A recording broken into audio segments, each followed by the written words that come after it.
Hello everybody! So today is finally the day that I release my second tips and tricks video. It's a long time coming, I'm sorry, but I'm very excited for this because I feel like I've discovered a hidden gem in Siege, and that is Ying. And I know what you're thinking. Ying's been out for what? 2-3 years now?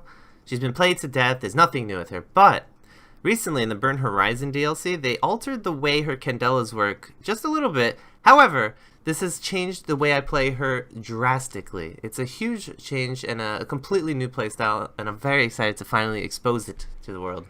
And if you're not already aware, the way that they changed it is they reversed the timer on the Candela. So, now that if you throw it without cooking, it'll immediately start rolling, whereas before, if you threw it, it would immediately flash. And people perceive this as a nerf, and in a way it's a nerf. However, if you properly use these rolling mechanics, it is a huge buff to the operator, and I feel like a lot of people don't yet realize this. Now, to properly utilize these rolling mechanics, it's important that you understand how the mechanics work. So I have to cover this. This is a very important step in understanding how to use Ying to her fullest potential. So first things first, Candelas cannot bounce off the ground.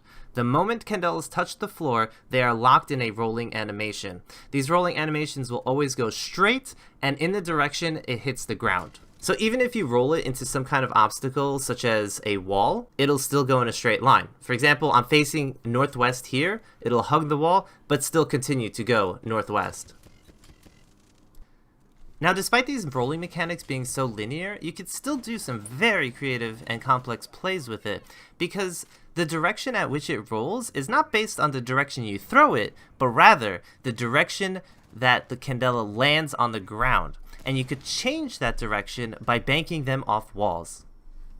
And here's a very simple example of me doing just that. I bank it off the wall, I redirect the Candela's roll towards the center of the room, right behind the table, effectively flashing the echo and giving me a free kill. Now, the beauty about this mechanic, and why I think that recent change in Burnt Horizon is more of a buff than a nerf, is because you can now roll consecutive Candelas from complete safety. You don't have to expose yourself anymore to toss these Candelas. And here's an example of exactly that. In this situation, I'm stuck in server fighting against a mirror window. So what I do is I bank my first Candela off the wall, rolling it in front of the mirror, flashing anyone behind bomb or anybody looking through the window. And then my second Candela will be banked off the door frame, rolling it into Red Hall, flashing anyone behind the mirror window. And this is all without ever exposing myself to the mirror window itself. Again, a play that was never possible prior to this recent change that she's had. Now, the level of creativity you could bring to this gadget is actually insane. Like, the positions you can hit with these Candelas, if you practice enough, is just ridiculous. And it's unlike any other gadget in this game. Like, no other gadget could do what the Candelas do.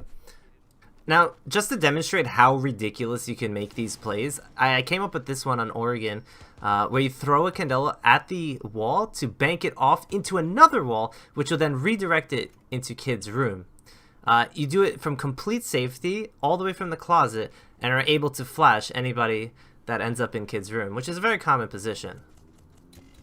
Now, just to demonstrate how much distance you can actually cover with these Candelas, I came up with this one where you throw one from the basement stairs and hit the back default mirror. And I haven't had use with this specific Candela play, but I hope it just gives you a good sense of just how much ground you can possibly cover. Alright, so now that we got the mechanics out of the way, it is time for the hard truths of Ying, and that is, more often than not, you will not be flashing your enemy. Now, I know what you're thinking, Macie, if you can't flash the enemy, Ying is trash. Well, it's not really the case, because the use that I get out of her is using the Candelas to manipulate their positions. People know how to dodge Candelas, and more often than not, they will run away to avoid being flashed. However, you can use this as an opportunity to force them out of their position and gain position for yourself. So, in this instance, I saw Jaeger was playing yellow stairs, and I throw this Candela towards yellow stairs, knowing he's not going to be flashed, but knowing that he's going to run away, allowing me to take that position.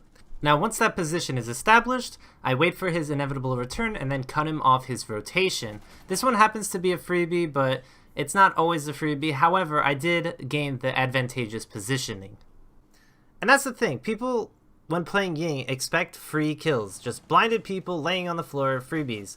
But it's not the case. You kind of have to find indirect ways to get kills with this gadget.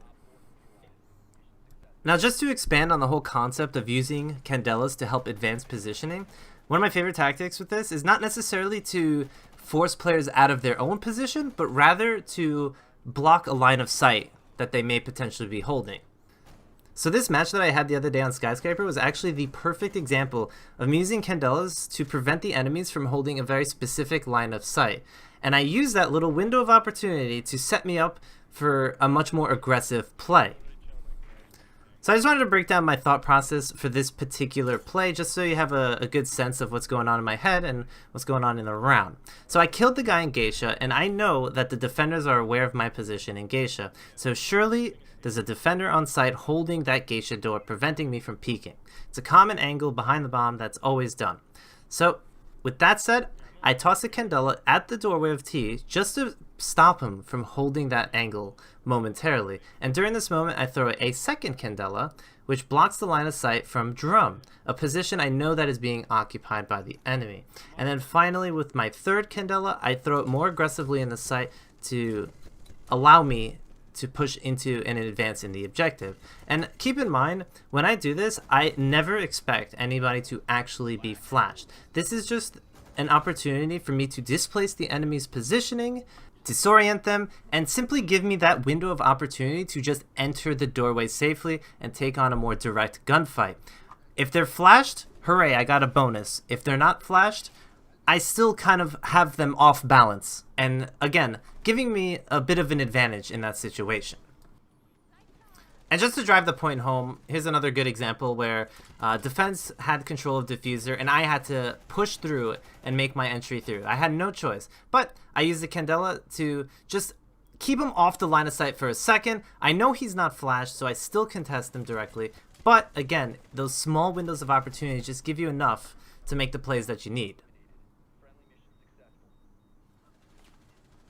Now, as I'm making this tips and tricks video, I started to worry that I might be encouraging players to overcomplicate their situations. So I kind of just wanted to take this moment to just give a friendly reminder that not every situation requires a complicated solution. Very often, a simple, fully cooked Candela with your good old-fashioned flash and clear is all you need to deal with the enemies at hand. So please just take every situation at face value and try to assess what is required for that particular situation. Okay, so moving on, I did want to cover one last mechanic. I wanted to keep this separate from the previous part because it's so wildly different, and that is the fusing of the Candela. Now, admittedly, I use this mechanic less often than the primary way of deploying these Candelas. However, that doesn't make them any less useful given the right circumstance, and there's some interesting stuff that you could do with it. So, first and foremost, once again, it's useful to know how exactly the mechanic works, just so you could be more proficient with it. And the way it is very simple. Once it's placed onto a surface, it'll shoot in a straight line from right to left, 6 micro flashes.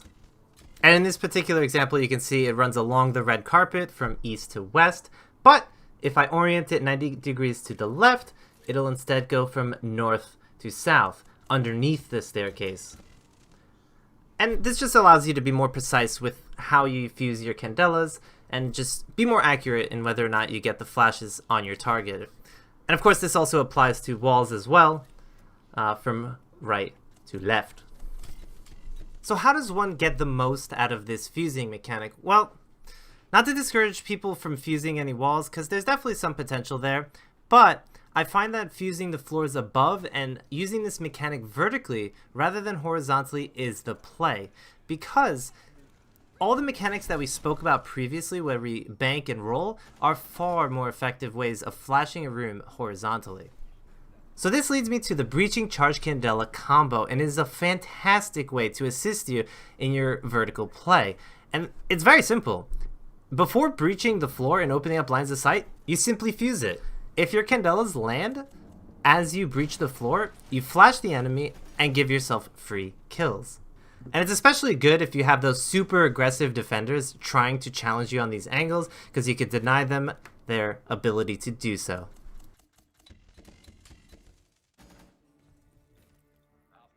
Now, before I conclude this video, I just wanted to add a few miscellaneous facts and tips that might further assist you in all the little details of Ying.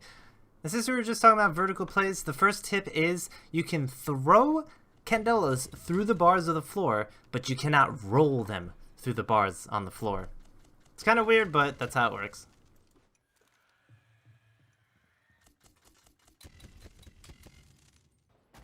Now tip 2, it's good to know that Candelas can be shot. I don't think they can be shot out of midair. I might be wrong on that, but 100% they can be shot while they are rolling and destroyed. However, in the 72 hours that I have on Ying, I have never once had an enemy shoot my Candela. But I have had an instance where I rolled them into electrified walls and electrified wire. So definitely keep an eye out for that, because they can destroy your Candelas as well. For tip 3, is a good way to deal with Jaeger ADSs. Now, if you don't have a friendly Thatcher, Twitch, or even somebody with flashbangs to burn the ADS, you can actually effectively burn it yourself by using the fuse mechanic. Because the Candela shoots out 6 micro flashes, you can burn up to all 3 ADSs if they're close enough and within range. And my final tip to you is to be patient. This operator, even if you understand the concept, from my experience, I found that it still takes a lot of practice to get a natural flow of what's going on. As I was playing and as I'm in all the various situations, I found that I had to really think about what I was doing and try and really work it out what's gonna happen. And the more you do this, the more you practice, the more natural and quick these things happen, where you can react on the fly and react accordingly. So be patient and practice. It doesn't just come overnight. So in conclusion, Ying is no longer brain dead. She used to be flash, flash, flash, run, run, gun, and that was it.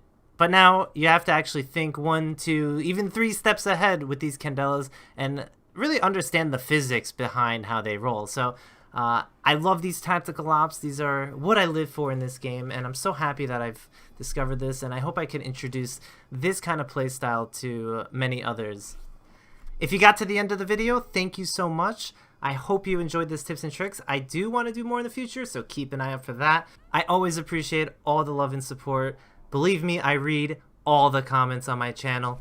Thank you so much. I really appreciate you guys, and I hope to see you in the next video. And until then, take care, guys.